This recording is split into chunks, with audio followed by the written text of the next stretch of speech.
तो चलिए आज हम लोग 11th का सबसे इंपॉर्टेंट टॉपिक फंक्शन स्टार्ट करने जा रहे हैं। फंक्शन पढ़ने से पहले हम ऐसा मान के चल रहे हैं कि आपने सेट और रिलेशन पढ़ रखा है, ठीक है। अब देखिए फंक्शन को कैसे डिफाइन किया गया है, पहले इस चीज को सुनना है, ध्यान से सुनना है। जैसे मानिए ये आपके पास दो सेट दिया गया है, ठीक है। अब आपको ये बताना है कि फंक्शन ए से बी में कब डिफाइन किया गया है, मतलब हमें बताना है, ठीक है। तो सबसे पहली बात है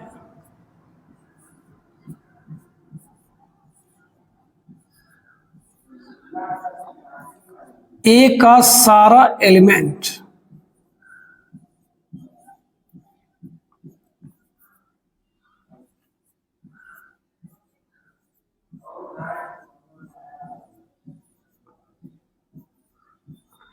क्या लिखा हुआ है, ए का सारा एलिमेंट मतलब ए में जो भी आपको दिया गया है, ओके, कुछ भी दिया गया है जो भी, वो बी के किसी ना किसी एलिमेंट के साथ रिलेटेड का मतलब जुड़ा होना चाहिए, ठीक है। पहला कंडीशन हमारे साथ साथ बोलना है, एफ ए से बी में एक फंक्शन कहलाएगा। एफ ए से बी में फंक्शन को डिफाइन किया गया है, कब किया गया है?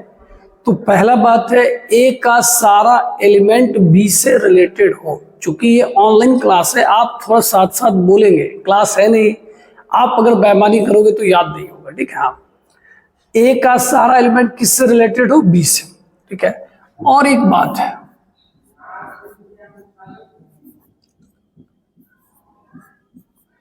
क्या लिखा है जरा पढ़िए तो, किसी एक के साथ, मतलब ए का सारा एलिमेंट तो रिलेटेड हो बी के, लेकिन किसी एक के ही साथ होना चाहिए। अब कोई बच्चा बोलेगा सर हमको बड़ा कम समझ में आ रहा है, आप कहना क्या चाह रहे हो? क्या अच्छा, आइए जरा सा देखते हैं। और आप लोग बस हमारे बोलने से पहले एक बार जरूर सोचना ये फंक्शन है या नहीं है।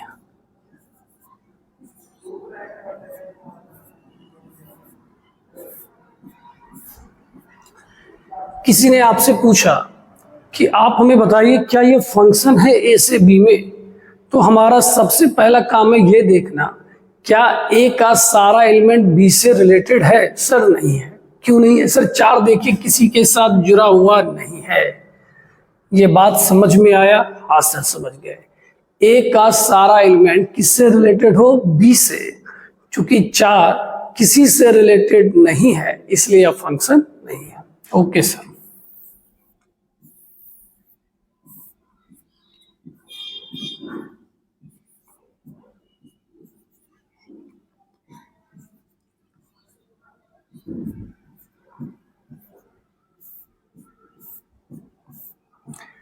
अब आपसे किसी ने पूछा क्या ये फंक्शन है, ये तो एकदम हंसते खेलते बता देंगे अरे सर ए का सारा एलिमेंट किससे रिलेटेड है? बी से। होगा ही होगा। तो बोलिए क्या ये पहला लाइन समझ में आया? जरूर आना चाहिए। एफ ए से बी में एक फंक्शन कहलाएगा अगर ए का सारा एलिमेंट किससे रिलेटेड होना चाहिए? बी से रिलेटेड होना चाहिए। कहेंगे सर ये बात तो हो गया, थोड़ा उसको भी थोड़ा समझा देते। क्या आ जाइए, आप ही के लिए तो हमें टेंशन क्यों ले रहे हैं।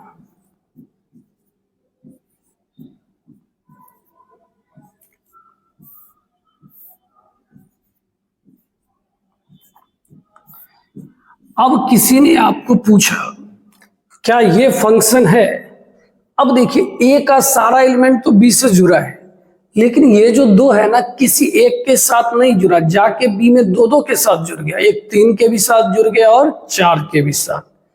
क्या ये फंक्शन होगा? नहीं होगा सर। बात समझ में आया कि नहीं आया? हाँ सर अब समझ रहे हैं। तो फंक्शन ए से बी में जब आएगा, मतलब जब उसको डिफाइन किया जाएगा, तो वहां 2 कंडीशन बाबू। पहला कंडीशन ए का सारा एलिमेंट बी से क्या होना चाहिए? रिलेटेड। और दूसरी बात सर ने क्या आपको बोली कि ए का सारा एलिमेंट तो बी से जुड़ा हो लेकिन बी के किसी एक एलिमेंट के साथ। सर एक और एग्जांपल कहें जरूर, आप बस बोलते चलो, काम होते चलेगा।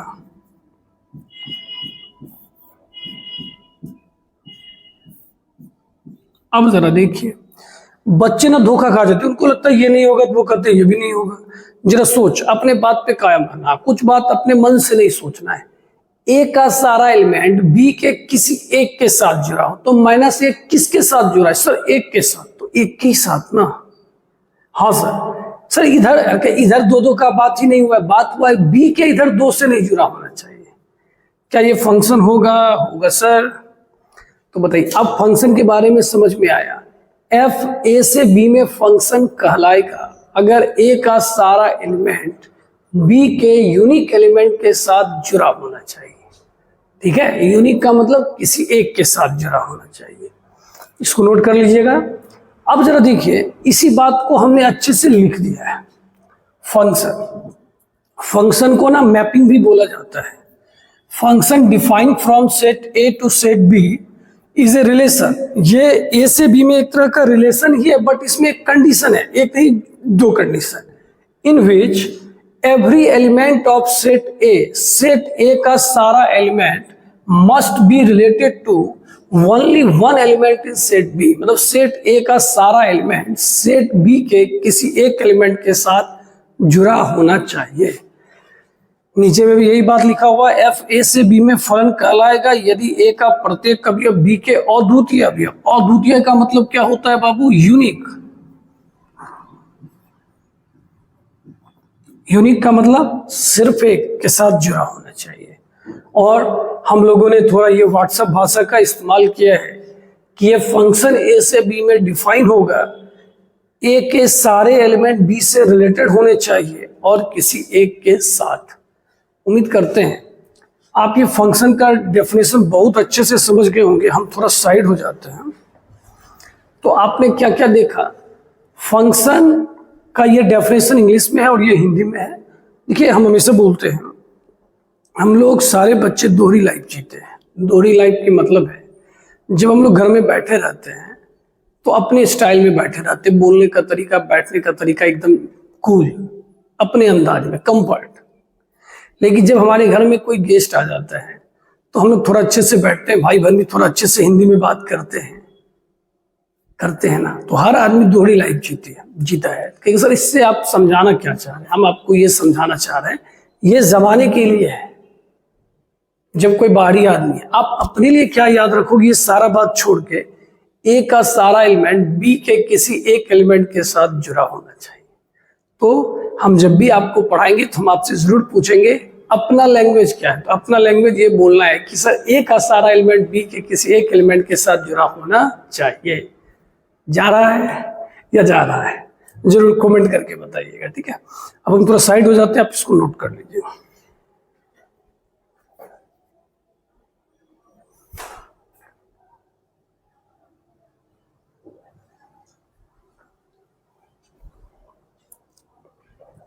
चलिए, अब ना कुछ एग्जाम्पल दे रहे हैं। आप क्या करना, वीडियो को पहले पॉज कर लेना, फिर सोचना कौन फंक्शन है और कौन फंक्शन नहीं है, उसके बाद जवाब मैच करना है। ठीक है, ओके सर। देखिए आप, हाँ, सबसे पहले वीडियो को पॉज कीजिए और आप खुद से डिसाइड कीजिए पहले।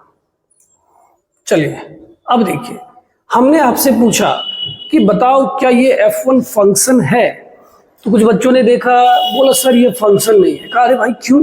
कहा सर ए का सारा एलिमेंट बी से कहाँ जुड़ा हुआ है? कहीं कौन नहीं जुड़ा हुआ है? कहा सर 8 को देखिए आपने तन्हा अकेला छोड़ दिया सर, ये नहीं है। ठीक है, इसके बारे में बात हुई, ये है। अब कुछ बच्चे ने बोला अरे सर यहाँ तो छूट गया कि गधा, हमने ये बोला था ए का सारा एलिमेंट बी से जुड़ा होना चाहिए। हमने कभी बोला कि बी का भी ए से जुड़ा होना चाहिए? नहीं सर। तो कैसे सोचा? सर अपने मन से सोचे, गलत बात है ना, हम पढ़ा रहे हैं ना, सुनना है। ये तो सर नींद में भी टिक मार देंगे। ये है, हाँ सर किसी एक के ही साथ तो जुड़ा हुआ है, दो के साथ जुड़ गया। तो उम्मीद करते हैं आपको ये एग्जाम्पल बहुत अच्छे से समझ में आया होगा और आज आपने समझ लिया होगा कि फंक्शन का डेफिनेशन क्या है। ए का सारा एलिमेंट बी के किसी एक एलिमेंट के साथ क्या होना चाहिए? जुड़ा होना चाहिए। ओके, आइए अब अगला से बात कर। 1 मिनट, किन्हीं को नोट करना है, थोड़ा साइड हो जाते हैं, एक बार स्क्रीनशॉट ले लीजिए। चलो, अब आइए, अब देखिए यहां पे जो बात हो रही है, हम सोच रहे हैं क्या, सबसे पहले ना हम लोग इसको समझ लेते हैं फिर इसको नोट करेंगे। चलिए यहां देखिए, अभी जो आपको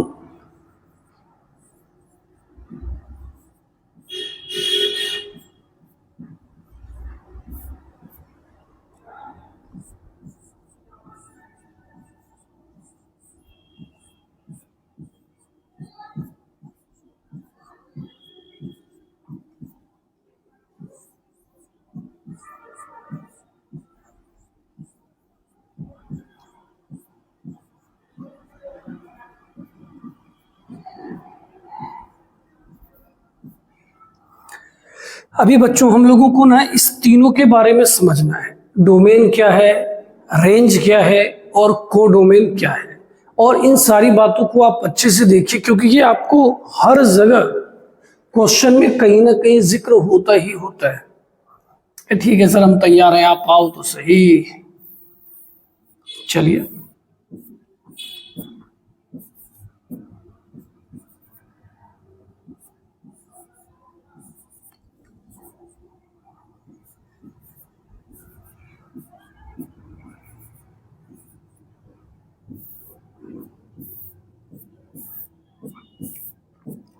चलिए बच्चों, अब ध्यान से देखिएगा। सबसे पहले तो ये फंक्शन है, क्योंकि ए का सारा एलिमेंट बी के किसी न किसी के साथ क्या है, जुड़ा हुआ है। ओके सर, जब आपसे डोमेन पूछा जाएगा, क्या पूछा जाएगा, डोमेन।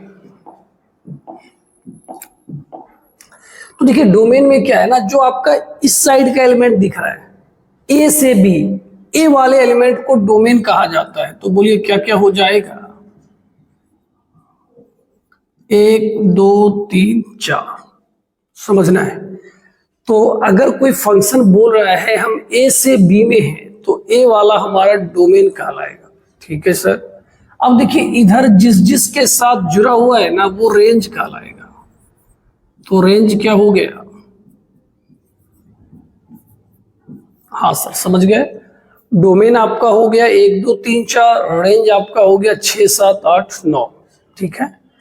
कोडोमेन एकदम ध्यान से देखिएगा, इधर जितने भी एलिमेंट हैं, चाहे वो ए से जुड़ा है या नहीं जुड़ा है, वो सारा का सारा कोडोमेन कहलाएगा।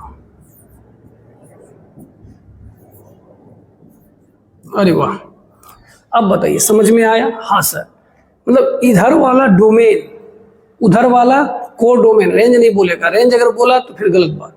इधर वाला डोमेन, इधर वाला कोडोमेन।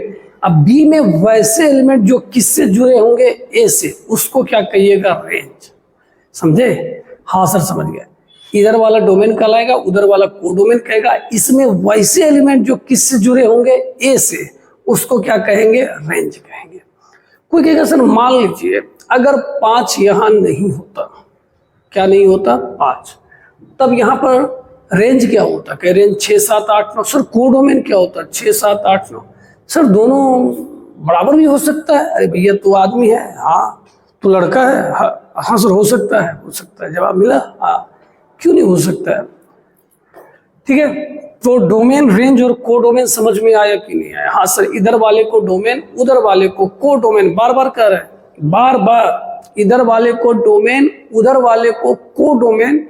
इधर के वैसे एलिमेंट जो ए से रिलेटेड होंगे उसको क्या कहिएगा, रेंज कहेंगे। ठीक है। हाँ सर समझ गए, एकदम मस्त है, फर्स्ट क्लास है, कहीं कोई दिक्कत की बात नहीं है। तो इस चीज को ध्यान में रखना है कि अगर कोई फंक्शन कहां से कहां की ओर है, ए से बी की ओर है, तो ये जो ए वाला है ना, ये हम लोगों का क्या कहलाने वाला है, सर डोमेन कहलाएगा। और ये बाबू बी वाला क्या कहलाएगा, सर कोडोमेन कहलाएगा। तो बात समझ में आया। अगर कोई फंक्शन ए से बी में हो, तो ए वाले को, सेट ए को हम लोग डोमेन कहेंगे, सेट बी को हम लोग कोडोमेन कहेंगे, और सेट बी के वैसे एलिमेंट जो ए से रिलेटेड होंगे उसको क्या कहिएगा, रेंज कहेंगे सर। ठीक है। इसको नोट किए, नोट करते, एकदम नोट करते चलिएगा, कर लीजिए। अब आप इस बात को अच्छे से लिख लेंगे, domain, range, codomain, if function F define from set A to set B, अगर कोई आपका फंक्शन है जो सेट ए से सेट बी में है, तो देखिए डोमेन किसको कहते हैं, समुच्चय ए को, कंप्लीट, कंप्लीट पूरा नहीं लिखा हुआ है, ओहो अच्छा यहां लिखा हुआ है बाबू, यहां लिखा हुआ है, ठीक है, समुच्चय बी को क्या लिखा हुआ है, complete set A is called domain and complete set B is called क्या, कोडोमेन। रेंज के बारे में देखिए एकदम अच्छे से लिखा हुआ, set of all those element in set B which are related to element in set A, समुच्चय बी के वैसे अभी अब जो ए से संबंधित होंगे वो उसका रेंज कहलाएगा। तो अभी तक हम लोगों ने क्या क्या सीखा, चलिए पेन को थोड़ा आराम दीजिए, थोड़ा हमसे बात कीजिए, रुक जाइए, अरे रुक जाओ, तुम्ही को कह रहे हैं आप, देखो इधर। अब इसमें सर क्या हुआ, सबसे पहले सर आपने फंक्शन का डेफिनेशन बताया, कोई फंक्शन ए से बी में कहलाएगा अगर ए का सारा एलिमेंट बी से रिलेटेड हो किसी एक के साथ, हाँ सर। फिर आपने सर बताया डोमेन, रेंज, कोडोमेन, अगर कोई फंक्शन ए से बी में है तो ए वाले को डोमेन कहिएगा, बी वाले को कोडोमेन कहिएगा, और बी के वैसे एलिमेंट जो ए से रिलेटेड हैं उसको रेंज कहेंगे, ठीक है, इसको भी नोट कर लीजिए, चलिए नोट कीजिए।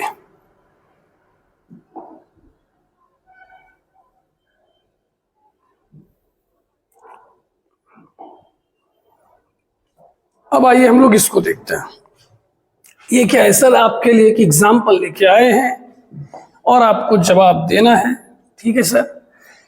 ये कोई फंक्शन ए से बी में है और आपसे डोमेन पूछा जा रहा है, हम थोड़ा इस साइड आते ताकि आपको देखने में सुविधा रहे। डोमेन कोई बताएगा, सर बता तो रहे हैं, आप सुन नहीं रहे हैं, अच्छा तो कमेंट एक जरिया है ना, आप कमेंट कर सकते हैं। डोमेन क्या हो जाएगा, 1 2 3, रेंज सर जो उससे जुड़ा होगा क्या होगा, 4 5 6, वेरी गुड। कोडोमेन की अगर बात करेगा तो हो जाएगा 4 5 6 7, क्लियर है, एकदम क्लियर है। इसमें अगर आपको कोई डोमेन पूछेगा तो इसका डोमेन हो जाएगा 1 2 3, इसका कोई रेंज पूछेगा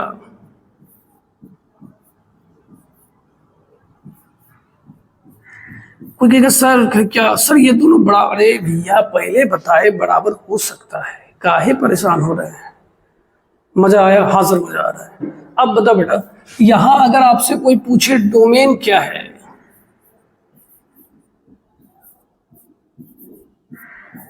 तो डोमेन क्या हो जाएगा सर 1 से इन्फिनिटिव। सर ये वाला रेंज बोलने की गलती ना करें, हो सकता है कभी रेंज हो भी बट गारंटी नहीं है। गारंटी किस बात की है सर, इधर डोमेन तो उधर क्या होता है, कोडोमेन, वेरी गुड। तो ये हमारा क्या है, हाँ एकदम सही बात, तो ये डोमेन वो कोडोमेन। तो यहाँ पे आप एकदम कॉपी में लिख लेना, ये हमारा डोमेन है और ये हमारा कोडोमेन है, रेंज नहीं। अब यहां पर मैं एक बात दे दिया है, ये खुद बोल रहा है अगर ये रेंज हो, अगर ये रेंज हो, सर कुछ समझाना चाह रहा है इसलिए तो उसने इस बात को लिखा है, ठीक है। पहले ना एक बात बताओ हमसे एकदम सोच समझ के, अगर हम बोले इस आदमी का रेंज ना 10 से 100 रुपया तक का है, कहां से कहां तक, 10 से 100 तक, तो सबसे कम कितना खर्च करेगा सर, 10 रुपया, सबसे ज्यादा 100 रुपया, कंफर्म है। अच्छा एक बात बताओ, हम जो पूछेंगे 100 से जस्ट छोटा नंबर क्या होगा, पैसा की बात नहीं कर रहे हैं, 100 से जस्ट छोटा कौन होगा, कोई बता सकते हो? कोई कहेगा सर 100 से जस्ट छोटा 99, कहीं पागल हो गया है, क्या क्यों सर, कहीं 99.99 उससे, ओ हाँ सर। कोई कहेगा सर 2 ही 9 क्यों, 3 9, 99.999। कोई कहेगा और छोटा बताओ, कहेगा और सर बहुत सारा 9 होगा। क्या कोई बता सकता है कि 100 से जस्ट छोटा कौन होगा? कोई नहीं बता सकता है, 100 से जस्ट छोटा कोई नहीं बता सकता है। कहेगा सर फंक्शन पढ़ाते पढ़ाते किधर चले गए, कि देखिए समझाना था, ये ना 4 से 8 तक है, तो 4 में चूंकि छोटी ब्रैकेट लगी हुई है तो हम बोल सकते हैं कि इसका मिनिमम वैल्यू कितना है, 4। अब मैक्सिमम वैल्यू के बारे में डज नॉट एग्जिस्ट, सर ये क्या बोल दिया आपने, जब 4 से 8 बोला जा रहा है तो इसका मैक्सिमम 8 होगा कि भैया 8 में छोटी ब्रैकेट है, 8 नहीं लेना है, 8 से जस्ट छोटा, 8 से जस्ट छोटा भगवान भी नहीं बता सकते, बेटा तू कैसे बताएगा। ओहो हाँ, तो यहाँ पर मैक्सिमम वैल्यू क्या होगा, एग्जिस्ट नहीं करेगा, और मिनिमम वैल्यू कितना हो जाएगा 4। ये छोटी सी बात समझानी थी इसलिए हमने इसको ये बता दिया था, ठीक है ना। ये बात समझे कि नहीं समझे। कोई आपसे पूछे 5 से छोटा 4 नहीं बोलना है, 5 से छोटा तो 4.99999 भी होता है, सही है ना। हाँ सही है, चलिए ठीक है। इसको अगर लिखना है तुरंत साइड हो जाते हैं, एक स्क्रीनशॉट तो हो जाना चाहिए। चलिए अब हम लोग कुछ नए नाम से नहीं कहता है, जान पहचान कर ले। जैसे आप ही जब जन्म लिए होंगे तो घर में मम्मी पापा प्यार से कुछ और बोलते होंगे, स्कूल में फिर नाम कुछ और रखा गया होगा, फिर दोस्त लोग आपका नाम कुछ और रखे होंगे। तो बस कुछ नए नाम से हम लोग मुलाकात कर लेते हैं, ठीक है ना। देखिए फंक्शन का ही दूसरा नाम क्या होता है, मैपिंग। डोमेन का प्री इमेज और रेंज का क्या हो गया, इमेज। इसके हिंदी के लफड़े में ना फंसे, याद ही रखिए ना, हमेशा पानी पानी चिल्लाना जरूरी है, वाटर वाटर ही होने दीजिए। तो फंक्शन को ही मैपिंग कहते हैं, डोमेन को प्री इमेज और रेंज को क्या कहते हैं, इमेज। तो यहां जरा सा ध्यान दीजिएगा, यहां पे सर बोले ए वाले को हम लोग प्री इमेज कह रहे हैं और बी वाले को इमेज कह रहे हैं। आई बात समझ में, ठीक है सर। आपसे कोई पूछे 3 का इमेज क्या है, किसका इमेज पूछ रहा है, 3 का, तो इस 3 का आप इमेज बता सकते हो, हाँ सर।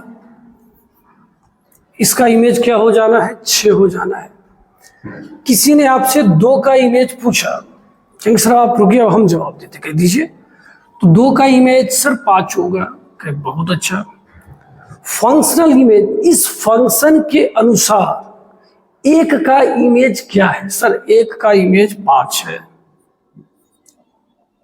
आई बात समझ में, ठीक है सर। 6 का प्री इमेज सर 3 है, समझ में आ गया। हाँ चलिए अब थोड़ा सा इस बात पर सारे बच्चे रुक के थोड़ा ध्यान देंगे।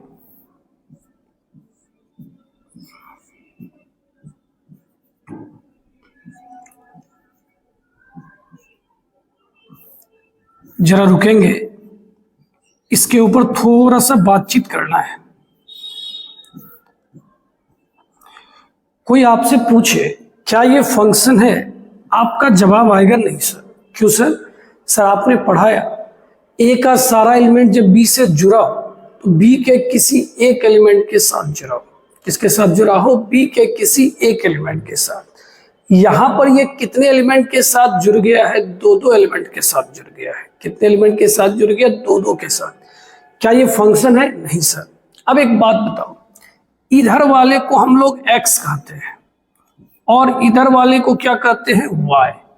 तो क्या हम लोग इसे अपने भाषा में ऐसे नहीं याद कर ले कि सर एक x के 2 y नहीं हो सकते।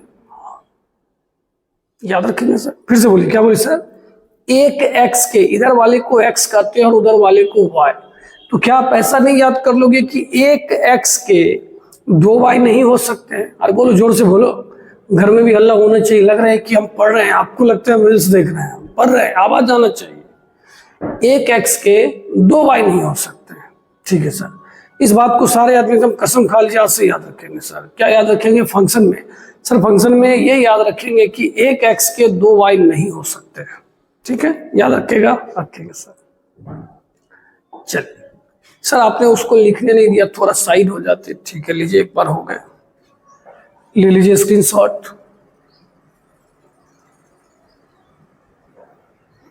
चलिए ठीक है, अब आइए इधर। अब देखिए इसमें क्या लिखा है, उसी बातों को हमने बड़े अच्छे से लिख दिया है। इधर वाले को हम लोग x कहते हैं, वो हमारा इनपुट भी कहलाता है और डोमेन भी कहलाता है। इनपुट भी कहलाता है और क्या कहलाता है, डोमेन भी कहलाता है। इधर वाले को आप y का वैल्यू कहिए, रेंज कहिए या आउटपुट कहिए, ठीक है, पक्का ना। हाँ सर, ठीक है सर, लेकिन आपने तो कुछ देर पहले पढ़ाया था कि कोडोमेन इधर वाले को कहते कह दिखे। हम जो भी आपको ये बता रहे हैं ये एक नाम है, यहाँ पे जैसे क्या लिखा हुआ है रेंज, हम जो रेंज उठाएंगे ना वो इसी से उठाएंगे। आई बात समझ में? रेंज जो जब भी हम लेंगे तो इसी से लेंगे, ठीक है। हाँ, तो जैसे मान लीजिए ये लास्ट क्वेश्चन आपने ये लिखा था, अब यहाँ पे कोई कहेगा सर आप तो बता दिए रेंज और इमेज इक्वल है, अब रेंज यहाँ पर तो 5 6 7, हम बोल रहे हैं इधर वाले का नाम है इमेज, इधर वाले का नाम है इमेज। आई बात समझ में? तो इमेज में से ही आप क्या लोगे? रेंज लोगे।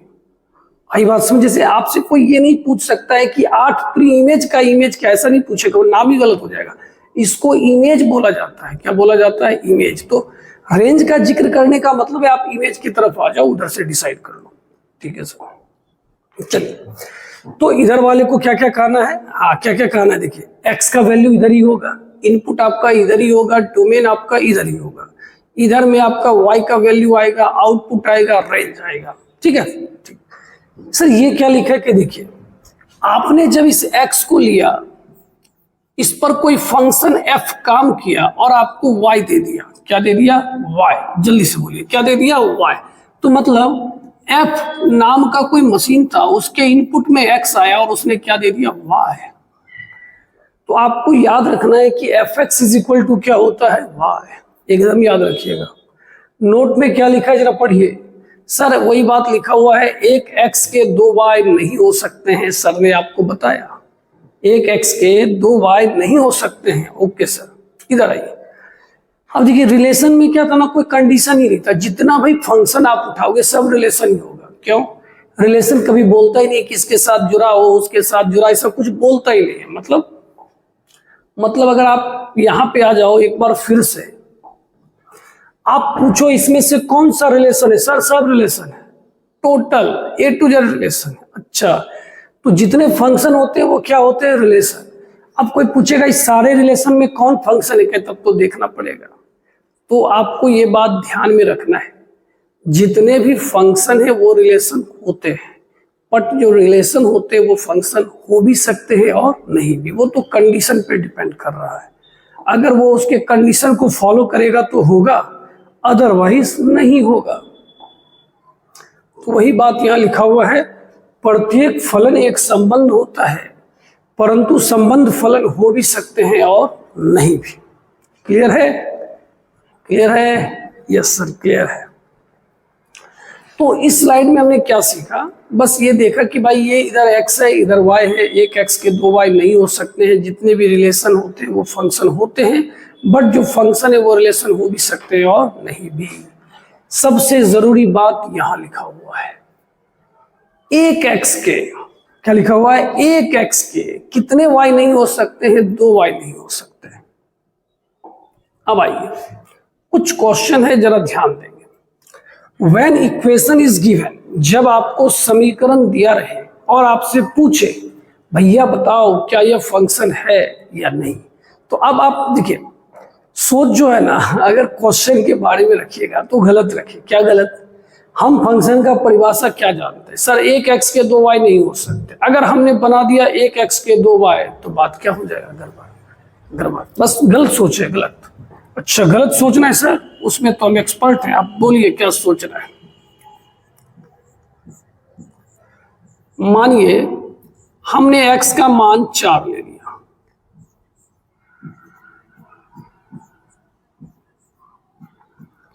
तो y का मान कितना आ जाएगा? ±2। अब आप जरा इस चीज को फील कीजिए, ये 4 है, इसका मान 2 भी आ गया और -2। सोचिए इधर x का मान होता है, उधर y का। क्या ये फंक्शन में पॉसिबल है? नहीं सर। तो पहला क्वेश्चन फंक्शन होगा? नहीं होगा। बस उस एक बात को गलत, जैसे मानिए हम बोले हम धरती का सब काम कर देंगे, तुम जो कहेगा सो कर देंगे, तो तुम कहेगा सर हमको पूरा कर दीजिए। हम कहेंगे तो नहीं हो सकता, कहेगा आप तो झूठ बोलते हैं। हाँ, मतलब कोई भी एक ऐसा बात ले लेना जिससे गलत हो जाए। तो यहाँ पर क्या बोल रहा है? एक x के 2 y नहीं हो सकते, बना दिए तो कहने गलत बात है। ठीक है, यहां पे जैसे आप सोचो, अगर हम x के बारे में सोचना है, अगर हम x का मान 0 ले लेते हैं तो y का मान फिर से 2 आ गया सर। सर इसका तो बात फिर नहीं बना। फंक्शन है नहीं है सर। तीसरा देखिए एक्स स्क्वायर बराबर वाई है। अब यहां पर बेटा ध्यान से देखना, अगर x के जगह तुम 2 लेता है ना तो y का मान 4 आएगा। बोलिए ये फंक्शन है? एकदम है। कोई कहेगा ठहरिए सर, ठहर जाइए, कि क्या कहा हम गलत साबित कर सकते हैं? कैसे? बताओ तू भी कुछ समझाओ। कहा सर अगर y का मान 1 लेंगे तो x का मान ±1 आएगा। कहा अब तो के तू पहले बनाओ, तेरी सारी हेकरी खत्म। अरे दादा सर ये तो है, तो वही बात तो सर बोल रहे हैं ना, एक x के 2 y नहीं हो सकते, एक y के तो 2 x हो ही सकते हैं। हाँ सर सही, अब समझ में आ गया सर, बहुत अच्छा। अब अगर यहाँ फिर x का मान 0 रखो, देखिए क्या मजा आ रहा है। फिर देखिए एक x के कितने y आ गए? 2 y। क्या ये फंक्शन होंगे? नहीं होंगे। तो आपने इस टाइप के क्वेश्चन में क्या देखा, जब समीकरण दिया गया हो, हमने यहाँ पूरा क्वेश्चन जैसे नहीं लिखा है तो आप कोई भी नंबर ले सकते हो, रियल नंबर, ठीक है ना। तो आपने क्या देखा, हम बस ये दिखाने की कोशिश में है कि अगर एक x के 2 y बन रहे हैं तो तुरंत बोल देंगे भैया फंक्शन नहीं, हमारा जान छोड़ दो, ठीक है। बस यही हमारी सोच थी। चलिए उम्मीद करते हैं आपको ये टाइप बहुत अच्छा लगा होगा। सबसे पहले फंक्शन में पहला टाइप क्या देखे सर, ए का सारा एलिमेंट बी के किसी एक के साथ जुड़ा हो। घबराना नहीं है, अगला जो वीडियो आएगा उस पर हम लोग क्वेश्चन ही बनाएंगे, प्रैक्टिस एकदम आपको ऑनलाइन वाला फील ही नहीं देंगे, क्लास वाला फील देंगे। थ्योरी अगले दिन पढ़ेंगे फिर, ठीक है ना। हाँ एकदम घबराना नहीं है। चलिए अब अगले क्वेश्चन की ओर चलते। आगे क्या है पढ़िए। अब मानिए कभी कोई आपको ये ग्राफ दे रखा रहेगा और पूछेगा बताओ ये फंक्शन है या नहीं है। तो क्या करना है बेटा, ध्यान से सुनना ताकि मजे आए, क्वेश्चन में कोई कठिनाई नहीं हो। आपको ना y अक्ष के एक समांतर रेखा खींचना है। हमने y अक्ष के समांतर एक रेखा खींच दिया ना सर, ठीक है। बताइए ये पॉइंट ऑफ इंटरसेक्शन कितने पॉइंट पर काट रहा है? सर 2 पॉइंट पर काट रहा है। तो क्या ये फंक्शन होगा? नहीं। इसका मतलब समझिए, अगर फील कीजिए ऐसे ही कुछ हम बोल रहे हैं। अब ये मत सोचना कि सर ऐसा है नहीं है, अभी सोचो 3 0 पे इसका मान ना मान लीजिए 9 5 आता है तो ऊपर 9 5 आएगा। सॉरी ऊपर में आएगा 3 5 और नीचे आएगा 3 -5। तो इससे क्या पता चल रहा है सर? ये पता चल रहा है 3 का मान 5 भी है और -5। क्या ये बात फंक्शन में डाइजेस्ट होगा? पचेगा नहीं सर, पेट खराब हो जाएगा। क्यों? फंक्शन कितनी बार बोला है, एक x के 2 y नहीं हो सकते हैं। इसीलिए कि ये रूल है। क्या आप y अक्ष के समांतर एक रेखा खींचिए, किस अक्ष के समांतर? y अक्ष के। अगर ग्राफ को एक से ज्यादा बिंदु पर काटेगा तो वो फंक्शन नहीं होगा। समझ में आया? यही बात हमने आपको हिंदी और इंग्लिश दोनों में लिख दिया है। अब लैंग्वेज में थोड़ा मोड़ा इधर उधर हो तो उसको मुद्दा और इशू नहीं बनाना है। ये इंग्लिश वाले, ये हिंदी वाले, हम लोग मैथ वाले, ठीक है। अब तू किसकी तरफ पे ध्यान दे देना, ठीक है ना। चलिए कुछ क्वेश्चन है, जल्दी जल्दी जवाब देना है, कौन फंक्शन है और कौन फंक्शन नहीं है। सर ये तो फंक्शन नहीं है, ये तो मैं नींद में भी बता सकता हूँ। कैसे काटे सर? कितने पॉइंट पे काट दिया सर? सर यहाँ तो ढेर सारा पॉइंट पे काट दिया। नहीं है, ये होगा? हाँ सर होगा। देख रहे हैं ना सर, एक ही पॉइंट। सर अरे वो एक्सिस है भैया। अच्छा ये क्वेश्चन लाजवाब है। फिर देखिए हम जहाँ फंसे, हमने ना पॉइंट मान लिया। मान ले भाई ये 3 0 है, मान लो ये 3 5 है और ये 3 7 है, मान लिया। ये नहीं कह सर एक्यूरेट, ऐसा नहीं। क्या पता चल रहा है सर? पता ये चल रहा है 3 पर इसका मान 5 भी आ रहा है और 7 भी आ रहा है। क्या ये फंक्शन होगा? नहीं होगा सर, एकदम नहीं होगा। एक x के 2 y अब कभी नहीं देखेंगे। ठीक है सर, ये होगा, ये होगा, क्योंकि यहाँ पर खाली है, हॉलो है। ई बोला यहाँ पर तुम्हारा कोई मान नहीं है। समझे? समझ गए सर? तो ग्राफिकल टेस्ट में क्या देखा हमने? हमें वाई अक्ष के समांतर रेखा खींचना है और देखना है अगर वो उस कर्व को एक से ज्यादा बिंदु पर काटेगा तो फंक्शन नहीं होगा, एक पे काटेगा तो फंक्शन होगा। तो आज का क्लास यहाँ खत्म कर रहे हैं। आज हम लोगों ने फंक्शन का डेफिनेशन देखा, तरह तरह के नामों से परिचित हुए, ग्राफिकल टेस्ट देखा, समीकरण दिया हो तो कैसे होगा वो देखा, डोमेन के बारे में, रेंज के बारे में, कोडोमेन के बारे में। अब अगला जो क्वेश्चन होगा, अगला जो वीडियो आएगा वो इस सारे से रिलेटेड 10 या 12 क्वेश्चन होंगे। ठीक है? चलिए सारे बच्चे को बाय।